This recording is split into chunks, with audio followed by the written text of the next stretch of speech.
सुप्रभातम पिलामाने वर्तमान परिस्थिति रे तमे समस्ते बापा माँ सहित खुशी रे थिबो और निरापद रे थिबो। पूर्व कालांश रे आमे वायुमंडल गठन और स्तर गुड़िकर नाम जानिथिले। आज आमे से स्तर गुड़िक विषय रे विशद भाव रे आलोचना करिबा।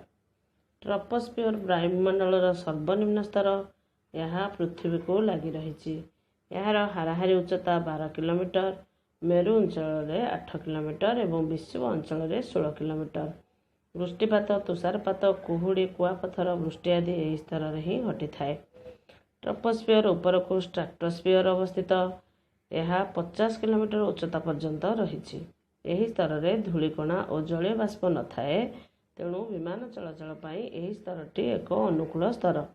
यार निम्नांश रे ओजोन गैस रही। यही गैस सूर्यंकर क्षतिकारक रश्मि आमको रक्षा करता। स्ट्राटोस्फियर उपर को मेसोस्फियर अवस्थित।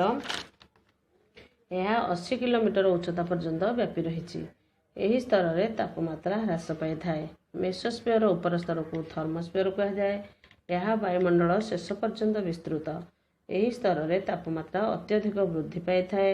यार निम्न भाग में आयन कणिका घनीभूत हो रही निम्नांश को आयनोस्फियर कहा जाए। 80 ରୁ 400 किलोमीटर उच्चता पर्यंत विस्तृत। यह जो दूर स्थान को बेतार तरंग प्रसारण संभव होता है। वायुमंडल बाह्य स्तरटी एक्सोस्फियर। एठारे वायु अति पतला हिलियम और उजान भली हल्का गैस यही स्तर में रही। परवर्ती कालांश वायुमंडल जो पाणीपाग और जलवायु किपरि प्रभावित हुए से विषय में आलोचना करा जिवो। तले केतेगुड़िए प्रश्न दिखाई से गुड़िक उत्तर कर व्यक्तिगत नंबर में पठाइबा। प्रश्न नंबर 1 केउंटी वायुमंडल सर्वनिम्न स्तर। प्रश्न नंबर 2 ट्रोपोस्फियर रे केउं घटना मान घटी थाए।